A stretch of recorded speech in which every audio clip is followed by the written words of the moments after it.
네, 저는 사회복지학과 4학년 박연정입니다. 지금 직장생활 병행하고 있고요. 4학년 졸업 예정자입니다. 제가 장애인복지회에서 일을 하게 됐는데요. 제가 고등학교만 졸업을 하고 계속 사회생활을 하다가 공부를 하고 싶다는 생각이 드는 시점에서 또 이제 저희 학교를 졸업한 선배가 직장 상사로 오게 되셨어요. 그래서 그 추천도 있고 해서 사회복지사를 선택하게 됐습니다.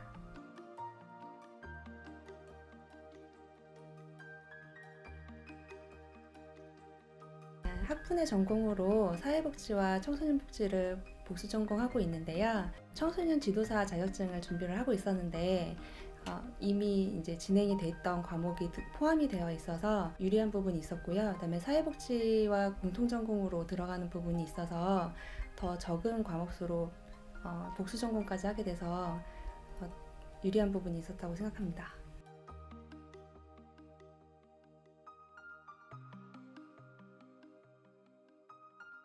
어, 1년 4학기제가 있어서 실습하는 게 어렵다는 건 사전에 들었었거든요. 그래서 그 실습하는 기간에는 과목들을 좀 적게 듣고 1, 2학년 때 좀 난이도가 쉬울 때 그 4학기제를 이용을 해서 미리 조금 학점을 미리 따놓고 그다음에 실습을 할 때는 적은 학점만 이수를 하면서 해서 좀 편안하게 진행을 한 부분이 있습니다.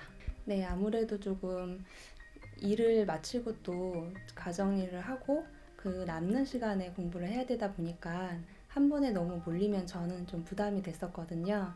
그래서 그렇게 분산을 해서 들으니까 중간에 포기를 하지 않고 그다음에 4년 안에 다 모두 끝낼 수 있었던 것 같습니다.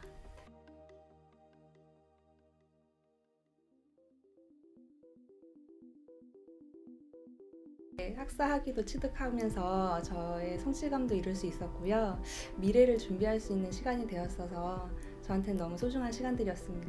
모졸이라는 학력이 있었는데 그 이제 대졸자로서 대우를 받고 이번에 이직을 하게 됐거든요. 그래서 연봉 인상도 받고 그래서 그런 현실적인 이득도 있고요. 그 다음에 제가 더 나이를 먹고 이제 일반적인 사무직 업무를 더 좀 하기 어려울 때 또 다른 거를 준비할 수 있는 거를 미리 갖춰놨다고 생각을 합니다.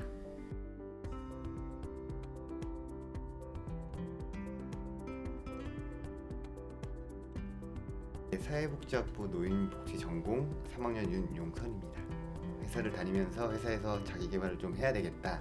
회사 지원을 통해서 이제 오게 됐는데 우리나라 자체가 이제 너무 이제 노령화가 되고 있기 때문에 고령화가 인구가 너무 늘어났기 때문에 제가 볼 때는 앞으로 해야 될 일들이 사회복지 내에서도 노인복지가 차지할 것 같다는 생각이 들었고요.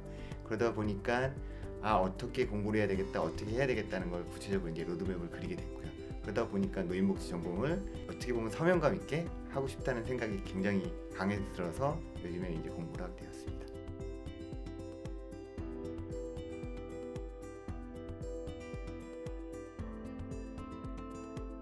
우선은 회사를 좀 더 다녀야 될 것 같고요. 근데 제가 이번에 노인복지 전공을 하면서 사회복지 실습이라는 걸 다니면서 이제 일본의 노인복지 전공을 한번 경험을 해보게 됐거든요. 그러다 보니까 이제는 뭐 노인복지 전공이라는 자체가 이제 생활과 굉장히 밀접한 관계가 있구나.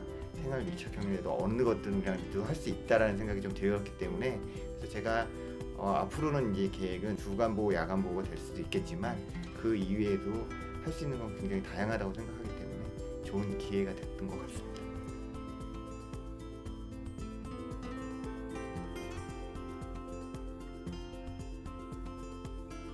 제가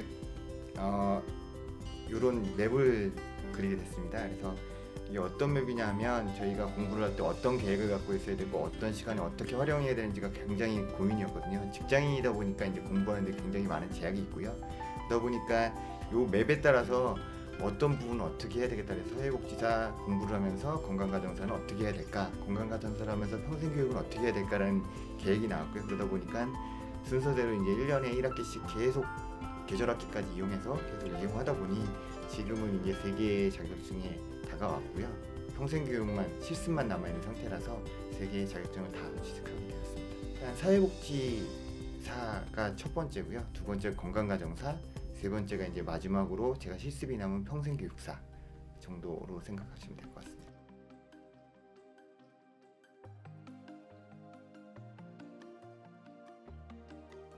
저는 일단 뭐 공부라는 그 강의라는 학문이라는 걸 배우는 것도 가장 중요했지만 사람들과 어울릴 수 있었던 부분이 가장 컸고요. 그다음에 이제 노인복지 전공을 하면서 노인복지 인원들과 그다음에 그 선배들과의 유대관계도 굉장히 좋았고요. 또 더군다나 기회를 주셔서 제가 일본 그 실습도 진행을 해서 그 실습에서 느꼈던 게 이제 우리나라 것만이 아닌 이웃 나라의 먼저 선진화된 나라의 그 학문을 배울 수 있었던 것도 굉장히 좋은 기회였고요. 더군다나 제가 봉사활동을 통해서 이제 해외 봉사도 갔다 왔고 해서 전 학교에서 학문뿐만 아니라 모든 걸 너무 즐겁게 했었기 때문에 3년이라는 시간이 굉장히 빠르게 지나갔던 것 같습니다.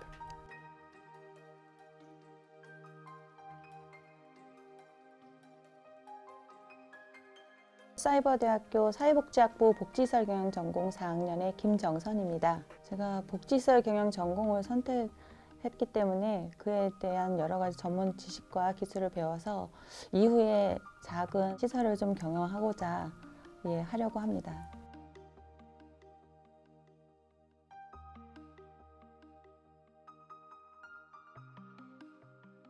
처음에는 사실 입학해서 잘 몰라서 학교에 조교님이나 교수님께 좀 문의를 많이 드려서 로드맵을 조금 잡게 되었고, 또 선배님들의 또 알려주시는 그런 방법들로 인해서 직장 생활을 하면서 하기가 사실 좀 쉽지는 않지만 또 이렇게 할 수 있는 방법들이 또 있더라고요. 뭐 스터디나 이렇게 공부를 연계해서 할 수 있는 방법들로 인해서 만들어갈 수 있다고 봅니다. 복지시설 경영 전공으로 들어왔기 때문에 그에 관한 그 수업을 좀 많이 듣다가 보니까 다른 자격증도 많이 겹치는 부분들이 많더라고요. 그래서 지금 제가 4학년인데 복지시설 경영사랑 건강가정사, 청소년 지도사, 평생교육사, 또 사회복지사 2급 자격증을 지금 취득을 했고, 앞으로 지금 제가 좀 공부를 좀 못한 부분이 있어서 평생교육사랑 청소년 지도사 공부를 좀 더 하려고 합니다. 로드맵을 좀 잘 잡으면은 잡고 좀 꾸준히 노력하고 열심히 하면은 직장 생활을 하면서도 충분히 할 수가 있거든요.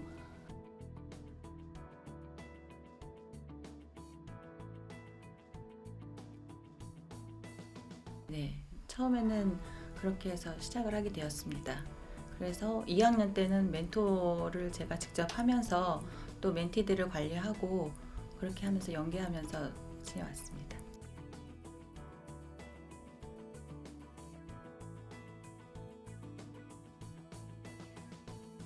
특히 저희 복지시설 경영 전공 같은 경우는 사회복지 학부 그 사회복지 전공 학우들에 비해서는 좀 더 나은 부분이 있다라고 생각하는 거는 복지시설 경영사를 취득을 해서 그걸로 인해서 그 또 사회복지사들도 케어를 하고 시설을 경영하고 그런 것들을 해나갈 수 있다는 거에 조금 메리트를 느껴가지고 좀 더 나은 것 같습니다. 지금 제가 바로 뭐 졸업을 한 이후에 뭐 바로 시설을 차릴 수 있고 그런 상황은 아니지만 그런 거를 하나하나 계획해가면서 지금 좀 노인복지 쪽에 노인 쪽에 좀 관심이 많아서 노인 요양원이나 그런 쪽으로 해서 좀 계획하고 많이 또 경험도 쌓고 이러면서 해볼 계획입니다.